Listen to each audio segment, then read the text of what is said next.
Antes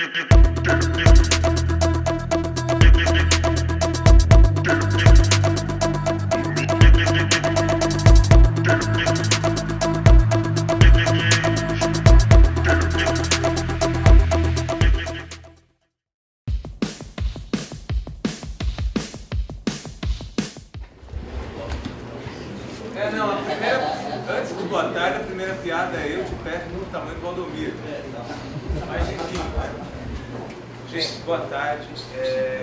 Otávio, obrigado pelo convite. O Amauri, que já agradecemos ao Amauri também o convite. Isso é bullying. Que fique gravado que isso é bullying, né? Porque ninguém usou o microfone até agora. Mas enfim. Então, para gravar, ao Mauri, que eu já agradeci, o Otávio, eu agradeço de público aqui, o convite muito me honra. E não honra menos ter o Carlos Patati na plateia, né? Muito bem. Eu vou falar pouco depois do que o Valdomiro falou, não teria tanto a acrescentar, sempre uma aula que o Valdomiro fala. É uma história de uma trajetória que vem sendo construída de 2011 para cá e que, para nossa surpresa, se tornou o principal congresso de quadrinhos da América Latina. Digo para nossa surpresa porque realmente nós ficamos surpreendidos com isso. Então, o que a gente percebe, eu começo no ano de 2011. Oi, Geisa. Tudo bem, Geisa? No ano de 2011, o ano de 2011, a gente teve sempre encontros de quadrinhos, tanto acadêmicos e principalmente não acadêmicos, né? Olha, o Neil Gaiman veio para o Brasil, vai lá uma enxurrada de gente, veio porque o cara foi autor de Sandman. Joe Sacco veio para o Brasil, vai uma enxurrada de gente na Flip, mais uma enxurrada de gente não sei onde, e onde ele vai uma enxurrada de gente. Ziraldo vai, vem uma enxurrada de gente aqui no sítio do Ziraldo uns dias atrás. Mas em 2011 parece, na nossa leitura, que aconteceu alguma coisa. Porque em 2011 ocorreram vários encontros, não simultaneamente, mas ocorreram vários encontros no espaço separado por poucos meses, né?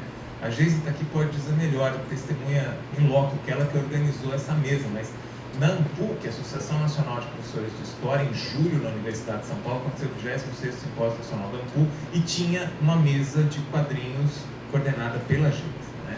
Chegou na hora certa, tá? No o Intercom tinha sempre um grupo de quadrinhos, depois o grupo de quadrinhos sumiu, depois ele ficou abrigado de produção editorial, mas aconteceu também naquele ano essa mesa sobre quadrinhos lá. Na Universidade de Brasília, em junho, aconteceu a jornada de estudos sobre romances gráficos promovida pela literatura. É relevante isso, porque historicamente, para a literatura, os quadrinhos não eram literatura. Não estou discutindo os quadrinhos são literatura, nem vou entrar nessa discussão. Mas não eram. Os quadrinhos eram só literatura, eles não eram nem leitura, eles eram má leitura. Não se esqueça que na década de 50, ler histórias em quadrinhos fazia com que você ficasse com preguiça mental, seja logo por isso, tá? Na Federal de Pernambuco, você teve Encontro Nacional de Estudos sobre Quadrinhos e Cultura Pop, que foi um encontro bem legal, porque você estava apresentando a sua fala, de repente entrava, era misturada com um evento de cosplay. Aí você estava na sala, de repente entrava um Naruto. Né? Não estou brincando, isso aconteceu. Porque a apresentação ficava era uma sala muito esquisita, que saía, era meio isso aqui bem simulando o que aconteceu. Era a porta do elevador. E eu lembro que tinha uma pessoa que estava falando, abriu a porta do elevador, saiu um Naruto, parou todo mundo, né? Ah, não é aqui, virou e foi embora. E esse encontro ocorreu 2 vezes, e ele foi o cerne de uma associação, que é a Associação dos Pesquisadores de Arte Sequencial, que se formou a partir disso, faz encontros também a partir de então, carinhosamente chamada de ASPAS, Associação dos Pesquisadores de Arte Sequencial, né? Em 2011 também, aí a gente pode falar que somos os organizadores desse evento, somos eu, o Nubu e o Valdomiro, que são as primeiras jornadas internacionais de histórias em quadrinhos que ocorreram de 23 a 26 de agosto na Escola de Comunicações e Artes, lá na Universidade de São Paulo. Um pequeno bastidor, um pouco o Valdomiro já adiantou. por que surgiram as jornadas? Porque, por dois motivos. Primeiro, que em 2010 aconteceu na Argentina um encontro acadêmico bem interessante chamado Vinhetas Sérias. E nós fomos a esse encontro e a gente voltou com a sensação de, puxa, por que não tem um negócio desse no Brasil? Poderia haver um encontro assim no Brasil. E o segundo motivo foi essa percepção que o Valdomiro pontuou, dessa sensação, esse feeling de você ir a bancas em vários lugares do país. O Valdomiro muito mais que nós, mas essa sensação de várias pessoas chamarem para bancas. Parecia haver uma movimentação de estudos sobre quadrinhos no Brasil, e a pesquisa dele confirma exatamente isso. E aí surgiu a ideia, por que não fazer um congresso internacional de quadrinhos, né? Enfim, aí nos organizamos, e dentro do Observatório de Histórias em Quadrinhos da Universidade de São Paulo, que aloca essas discussões, a gente organizou o congresso. Esse é o logo do congresso, em cor vermelha, o que nos... Eu não lembro por que a cor vermelha, mas a partir de então, obrigatoriamente, ele teve que ser com a cor vermelha. Então, todos os outros logos serão com a cor vermelha. Aí estamos nós, na véspera do encontro. Eu fiz esse propósito, eu botei essa foto de propósito, e você percebe que o Nobu, ele está com uma cara cansada. Eu pareço um Walking Dead, e o Valdomiro de fundo também está cansado, mas está disfarçando que está no fundo. Porque nós, efetivamente, estávamos cansados. Era a véspera do... Bom, aí quem está organizando o evento sabe mais ou menos o que eu estou falando. Vou ter a cara do Otávio hoje. Mas foi tirada na véspera, vieram duas pessoas da Bahia conhecer lá na Universidade de São Paulo, que quiseram tirar foto. E essa colega aí, e é um registro um pouco disso, tá? Só de curiosidade, lá no canto direito do fundo tem uma caricatura do Valdomiro, tá? Só para não perder a deixa, né? Esse encontro, ele teve algumas coisas importantes. Primeiro, pelo encontro em si, internacional. Segundo, porque esse encontro reuniu, e eu particularmente não sabia, mas foi pela primeira vez, aqueles pesquisadores que iniciaram as pesquisas sobre quadrinhos no Brasil, que o Valdomiro se excluiu na fala por modéstia, mas eu estou incluindo o Valdomiro na fala agora, que eles se encontraram pela primeira vez numa mesa, não que um soubesse do outro, mas na mesma mesa para discutir quadrinhos. A gente entendeu que se a gente vai abrir um congresso sobre quadrinhos, de cara a gente tinha obrigação. O Valdomiro disse que foi maldoso. O Valdomiro falou que foi a primeira e única porque metade morreu. Por isso que eu comentei que foi maldoso, mas é fato, né? Nossa, eu até esqueci. A gente achou que não fazia sentido a gente abrir um congresso que mostrava desse corte, se não reconhecesse o trabalho dessas pessoas. Porque se hoje se diz que é difícil às vezes estudar quadrinhos, imagina na década de 1970, em plena ditadura militar, né, em que você tinha uma censura muito forte e você tinha um preconceito muito forte acadêmico sobre o assunto. José Marques de Mello foi o primeiro a fazer uma pesquisa sobre quadrinhos no país, que não estava nessa mesa por motivos de meio, na verdade, né? O meio ficou perdido, mas enfim, foi convidado.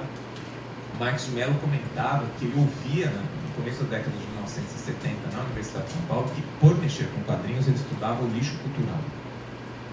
E que essa pesquisa de quadrinhos dele, ele teria dito depois, que foi motivo da demissão dele da Faculdade de Jornalismo Casper Libero, isso em 1969, provavelmente, vai ser 67, alguns anos vai ter saído. Então, essa mesa reuniu essas pessoas que falaram, vamos estudar quadrinhos no Brasil. Nota que não são muitas. Tá? Tem alguns outros, por exemplo, Zildo Augusto Anselmo, algumas pessoas para citar, mas esse nos parece realmente mais relevante. Então, começando da esquerda para a direita, a de baixo, Sônia Bibi Luiten, que tem um trabalho referencial sobre mangá, numa época em que não se publicava mangá no Brasil quase, e numa época em que não se sabia o que era mangá. O que é mangá? O mangá é o quadrinho japonês, vai que alguém não sabe. Mas ela fez um livro referencial sobre isso em 91, 92. Que estava na vanguarda da discussão. Acima, lá, ainda na esquerda, o professor Antônio Luiz Camin, que tem um estudo de 1900. É um mestrado feito na Letras da USP, que que virou um livro em 75 chamado Os Quadrinhos, que é referência até hoje esse livro, que é uma nova edição há uns 2 anos. 2 anos, né? 2 anos. No centro, o professor Moacir Cine, que o Valdomiro Vergueiro citou agora há pouco, que é aquele autor do quadrinho Sedução e Paixão, e que tem vários livros publicados na década de 1970. Ao lado do Moacir Cine, ao professor Valdomiro Vergueiro, que dispensa apresentações e que tem capitaneado hoje o Observatório de Histórias e Quadrinhos na USP. E do lado direito dele, o professor Álvaro de Moya, já aposentado, que é autor de um livro chamado Shazam, que também é sistematicamente reeditado desde então e é muito importante, né? Foi uma mesa histórica nesse sentido, porque eles se reuniram pela primeira vez. Daí eu ia dizer depois, virou meio que piada, mas o Canin faleceu, né? E o Cine falecer, foi tudo muito próximo. E aí tem uma história disso, que depois acho que o Dudu vai contar dos livros, se conta dos primeiros, né? Tem uma história de bastidor disso tudo, que se não fosse ele, parte dessa memória não teria sido registrada. Ele não contou de crédito, né? Nessa primeira edição das Jornadas, a gente teve 181 resumos, quer dizer, a gente não é que recebemos 181 resumos, nós tivemos 181 resumos aprovados. Passa por um conselho editorial, então houve mais. Alguns foram reprovados, 181 foram colocados no caderno de resumos. E nós tivemos 1, 2, 3, 4, 5, 6, 7, 8, 9 lançamentos de livros sobre quadrinhos. O primeiro, lá de cima, da esquerda, é um livro argentino. A autora veio para cá, foi uma das convidadas, lançou, que é a Laura Vazes. Detalhes importantes. Em 2011, a gente se surpreendeu duplamente. Primeiro, porque a gente surpreendeu de um evento ter 9 livros teóricos sobre quadrinhos. Tem o Carlos Patati aqui, que lançou o Almanaque dos Quadrinhos, mas no mesmo ano que você lançou o Almanaque dos Quadrinhos, que acho que foi 2006, quantos livros teóricos surgiram naquele ano? Pouquíssimos. Então, veja, eu estou discutindo coisa de 5, 6 anos para cá. Nos surpreendeu. O que nos surpreendeu? 2. Salve, Edgar Franco. Não tem como Edgar Franco entrar e passar despercebido. Eu sou o mais tímido. É o nosso maluco, né?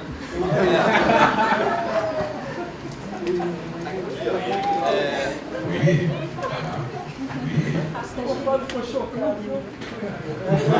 Isso sem contexto, né? Fábio, bom. Esse 181 gerou uma... Era a segunda surpresa nossa. E aí a gente testemunha isso, que virou uma brincadeira interna. Todo mundo deixa para fazer as coisas na última hora. Eu mesmo fiz isso às 2 da madrugada. Estou com sono. Mas firme e forte, né? Tranquilo, favorável, né? Mas, e todo mundo deixou para mandar os resumos na última hora. E a gente, na véspera, olhou e viu que tinha poucos. A gente estava conversando no avião, quantos eram? Era 70, era 60, era... Mas enfim, a gente olhou o número para ver o nível da coisa. Eu escrevi 2 trabalhos no congresso porque achei que o número estava baixo. O único congresso da minha vida é que eu apresentei 2 trabalhos, que eu mesmo escrevi, tá? Porque estava baixo o número. E a gente, na véspera lá, fez uma aposta entre nós de quantos trabalhos seriam. Mas para ver, eu estou dizendo para ver a nossa expectativa. A gente tinha uma impressão de que tinha muitos trabalhos, mas não tinha um número concretizado, não tinha um levantamento. Aí eu ia chutar 90, eu lembro que eu ia chutar 90, aí vai o... Foi você que falou 90. Vai o Valdomiro falar 90. Droga. Aí vai no Gu e chuta 95. Alguém falou 90 que era o número que eu queria, então foi você. E eu vi que... Eu falei, pô, perdi, né? E a aposta era uma pizza. Aí eu chutei o balde e botei, então é 110. Mas eu botei 110 achando que realmente eu ia perder. Quando deu, era até meia-noite, 11h30, 11h31, começou a chover e-mail com inscrição. Porque todo mundo deixa para a última hora. E aí passou de 181. 181 é o número final das avaliações já feitas, né? Para nossa surpresa, já de cara a gente, bom, não é um evento pequeno. Já a primeira conclusão que a gente tirou é alguma coisa, aquela impressão que a gente tinha, ela se confirmou, mas não só se confirmou, superou. E aí os números que a gente vai mostrar das outras edições, eles vão confirmar que esse negócio está indo numa crescente. A gente pôs uma criança no mundo que está crescendo e ficando grande. Dá medo, tá? Porque a gente fez inicialmente a coisa de uma maneira bem mais modesta, tá? Em 2013, o evento era bienal. Então a ideia é que um ano, aquela Vinhetas Sérias que aconteceu em 2010, ela aconteceu em 2012, na Argentina. Então a ideia é que a cada ano nós tivéssemos, ou no Brasil ou na Argentina, um evento internacional. Era esse o acordo que a gente tinha feito com os colegas da Argentina. Por isso que ela foi realizada em 2013, a segunda edição. O logo, com cores em cor vermelha, por motivos já explicados, né? Aconteceu de 20 a 23 de agosto na Itaú. Você viu que, mais ou menos, quando vai acontecer a 4ª edição das jornadas? A gente também não sabe. A gente sabe que é em agosto, provavelmente na 3ª semana. Porque cunhou-se um pouco essa data aí, né? Aí a gente começou a ficar mais pimpão na organização, né? Então a gente convidou desenhistas que são amigos e que fazem na faixa os desenhos para nós, né? E o Will, que é um cara que merece todo o reconhecimento do público, também fez o logo da jornada. E ele acabou ficando uma espécie de desenhista oficial dos logos, porque a gente encontrou com ele outro dia. Olha, eu já sei o logo da 4ª edição das jornadas. Detalhe que ele não foi convidado ainda. Mas ele já sabe, então ele já é ele, o cara. Porque o da 3ª, sem a gente falar também, ele já mandou o logo. Então, ok. Você vai cobrar? Não. Ok, então. Esse foi o logo. Aí algumas fotos, né? O Roberto Elísio dos Santos, que o Valdomiro citou agora há pouco, esse do meio, tomando café, provavelmente. Isso é o coffee break do evento, que é um momento muito importante quando a gente serve paçoca para as pessoas, tá? Aqui a Edgar Franco, para não deixar mentir, a presença testemunhal em loco, lançando o livro, ao lado do Elídio dos Santos Neto, que foi outro que faleceu. Foi uma onda, e foi o Canin, foi, né, o Cine e, infelizmente, o Elídio também já estava lá bem debilitado. Ele foi lá, mas foi importante ele ter ido. Só para constar, o Gás Andraus também é professor, tá? Lembra que na primeira edição foram 181 resumos aprovados, na segunda foram 201. Houve um aumento. Segunda coisa que houve aumento. O aumento não, o número de lançamentos ficou mais ou menos igual, foram 8. Eram 9 na primeira, 8 na segunda. Olá. Toda. O que tem de novidade é que a gente começou a entender melhor como é que é organizar um congresso. Então, uma das coisas que a gente adota como princípio, além de se divertir, é que o dinheiro que entra da inscrição, a gente tenta fazer de tudo para reverter. Então, quanto vocês ganham para fazer o congresso? Vocês são tão legais, a gente não ganha.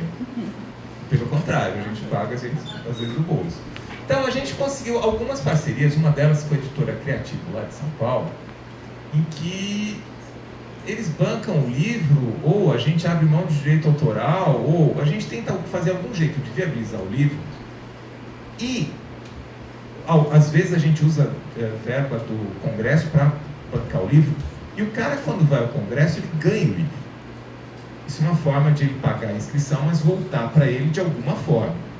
Então, nessa edição, a gente fez um livro que é esse da esquerda, fez uma reunião dos principais trabalhos da primeira edição, é um livrão grossão. E a segunda, que depois o livro do book conta os bastidores melhor, que é uma edição que tem depoimentos daquelas pessoas da mesa inaugural, dos principais, dos que inicialmente estudaram quadrinhos do Brasil, por isso que o livro se chama Os Pioneiros do Estudo, no estudo de quadrinhos do Brasil. É um registro bem importante disso para quem vai estudar quadrinhos, enfim, tá? E quem participou da edição ganhou esses livros. Em 2014, como a gente, no ano que não fazia nada, a gente sentiu um vazio.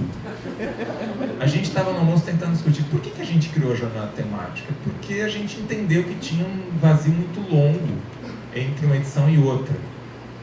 Acho que é porque a gente não tem ambiente familiar, eu não sei. A gente faz mais um congresso, só que a ideia é que a jornada temática fosse mais modesta. Então não é evento internacional, é evento temático. Ah, mas esse assunto eu não posso falar. Então não fala, não se inscreva como ouvinte, sei lá, né? Ou sem comunicação. O logo mantém um diálogo com a jornada, por isso que ele também é vermelho. E a ideia é que a cada edição da jornada temática de histórias em quadrinhos fosse um tema. um tema que tivesse mais ou menos em voga. Era muito relevante o papel das adaptações literárias por conta do que o Mário comentou no começo. Quer dizer, o governo começa a comprar quadrinhos para montar a biblioteca escolar e um dos quadrinhos mais privilegiados dessa leva de compra são as adaptações literárias. Tem uma série de discussões epistemológicas disso que podemos fazer depois sobre a tema. Mas era essa a discussão que propunha o Congresso. Ele aconteceu não na USP, mas na Universidade Federal de São Paulo, dia 5 e 6 de agosto. A gente aprendeu os logos, né, aquele esquema. Esse aqui foi feito pelo Lauto Ferreira Júnior. Aí uma das mesas, que é com a Renata Farrá Borges, que é a editora da Peirópolis. O da direita lá é o André Conte, que é o editor da Companhia das Letras. A professora do meio é Francine Weiss-Missieri, que é lá mesmo no Departamento de Letras da Federal. Aqui o Coffee Break. Nota que realmente é o evento, é um momento importante, quando as pessoas vão comer paçoca. Okay? E a gente manteve a tradição de um livro. A gente organizou um livro, que é Quadrinhos de Literatura e Diálogos Possíveis, e quem participou do congresso ganhou o livro, né? E aí aquelas coisas de congresso, como baratear congresso, use o mesmo logo com outra cor, né? Mas enfim. A gente teve 60 resumos aprovados e apresentados, tá? Voltamos para 2015, a partir de agora nós nunca temos nada para fazer durante os anos, né? A gente tem todo ano um congresso. Então, em 2015 aconteceram as terceiras edições das Jornadas Internacionais de História em Quadrinhos, 18 a 21 de agosto, na USP. O Will, que fez o logo, antes da gente pedir, já mandou o logo, que a gente prontamente aceitou, mas não é prontamente aceitou, tá legal o logo. É legal. Ele faz muito bem isso. Aí o logo já com o negócio, que é o único outdoor que tem na cidade de São Paulo, que fica dentro da Universidade de São Paulo, porque em São Paulo proibiram os outdoors, né? Ainda na gestão do Kassab. E aí era o único logo que tinha. Aqui na abertura era o Paul Brevet, que tem um livro muito importante, um produto importante. Aliás, o Carlos Patati estava lá com ele, né? São Paulo, na abertura. Aqui lá de fundo é o Ian Gordon, que é outro convidado internacional, mas para ter uma dimensão da plateia, né? Aqui é nós, né? Eu gosto de uma frase do Valdomiro dessa foto. Eu não sei o que a gente estava falando, mas a piada era boa, né? Aí o que é importante, a terceira edição das Jornadas tiveram 231 resumos aprovados. Lembra que na primeira eram 181, na segunda 201, 231, crescendo. E aí, para nossa surpresa, plus 20, veja, oficialmente na programação foram 22 livros, mas por fora tinha gente que foi lá e lançou livro.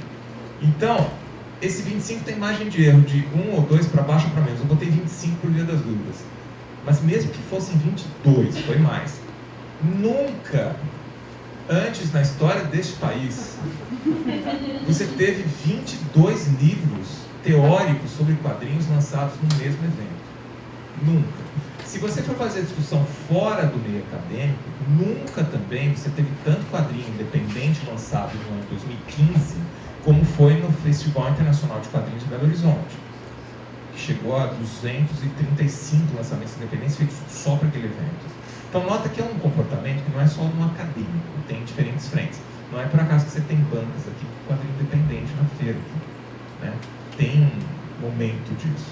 E o Congresso, além dos números que o Valdomiro apontou, o próprio Congresso testemunha esse crescimento em diferentes áreas, né? Porque o Congresso é interdisciplinar. Nessa edição, a gente fez um esforço, a gente queria fazer uma homenagem para os autores, pesquisadores que tinham falecido, o Canin, o Elídio e o Moacir Cílio. Uma ideia inicial era fazer uma mesa, mas aí a gente abortou essa ideia e acho que essa ideia realmente foi melhor. Nada melhor do que homenagear os autores, os pesquisadores que iniciaram esses trabalhos, o Elídio acompanhando esses trabalhos, do que dar voz às ideias deles. Então foi feito um livro que o Valdomiro e o Roberto Elias... Não era desse espírito que ele quer fazer. Boa observação. Era a mesa com pessoas que iam dar depoimentos, né, sobre eles. Valdomiro, você está impossível. Mas enfim, era um livro em homenagem ao Canin, que é esse da direita, Aqui é um livro que é uma biografia do Moacir Cine. E lá o livro Histórias em Quadrinhos e Práticas Educativas, que é um segundo volume que tinha sido organizado por Elídio. Vocês viram o Elídio que a gente comentou autografando uma foto antes, né? Era o primeiro volume. Ele faleceu e tinha um segundo volume que já tinha sido, me parece, entregue para a editora, ou pelo menos tinha um acordo com a editora de lançar o segundo volume. E acho que foi uma boa homenagem. E quem participou do congresso ganhou o livro. Só que aí a brincadeira do congresso é, bom, então na segunda edição nós ganhamos 2 livros. Na terceira edição nós ganhamos 3 livros. Agora vocês estão ferrando a gente que na quarta edição sejam 4 livros. Tomara, vamos ver. Deus é Pai. Oi? É verdade, na segunda foram 3. Porque a editora Peirópolis doou um catálogo de adaptações. É verdade, na segunda foram 3. Então é 3. Não tem 4 não. Muito bem. Bem, salvo. Mas mesmo assim, 3 é duro, hein, meu amigo? 3 é difícil. Só para a gente ter um comparativo, eu já estou encerrando a fala. Nas Jornadas Internacionais de Histórias em Quadrinhos, só para a gente relembrar, 2011, 181 resumos, 2013, 201 e 2015, 231. Sinaliza e reflete realmente um aumento no número de pesquisas e no interesse em expor essas pesquisas no âmbito científico. Só para a gente apontar a seta para frente, a gente tem agora, dias 12 e 13 de julho, na Universidade Federal de São Paulo, a segunda edição, porque a gente não tem ambiente familiar, aquela brincadeira lá, da Jornada Temática de Histórias em Quadrinhos, e o tema dessa edição é Reflexos do Real. Quer dizer, como é que, de forma autobiográfica ou histórica, a própria charge, como é que os quadrinhos são, como é que a realidade é mostrada nos quadrinhos. Essa era a proposta do congresso. Na primeira edição a gente teve 60 resumos aprovados. Nessa edição já dá para dizer, deixa eu só ir para o trabalho, 98 trabalhos aprovados. Não sei se os 98 trabalhos irão compor o caderno de resumo, porque tem até segunda-feira para pagar. E quem não paga, fica fora, né? E quem ganha a carta, parece o Santos. Mas mesmo assim, a gente já tem quase 70 pessoas que pagaram. Todo mundo deixa para a última hora, então provavelmente... Muito obrigado, Fábio Bola. Deus lhe pague. Haverá o congresso, né? Mas nota que vamos trabalhar com a ideia otimista de 98 trabalhos. 60 na primeira edição. 98 é quase o dobro, né? E eu pulei aí, mas eu volto. Opa. O logo dessa edição, a gente tem convidado na temática cada vez um desenhista. Esse aí foi o Sanhart. Ficou muito legal também o desenho dessa ideia do logo Reflexo do Real. E aí, já meio convidando, embora nós não tenhamos conversado, acho que, né? Agora 2017, desculpa, né? 4ª edição das Jornadas Internacionais de Histórias em Quadrinhos na ECA USP, não sabemos a data, mas seguramente será em agosto, provavelmente na 3ª semana, com 3 ou 4 livros. Será? Não sei. Obrigado.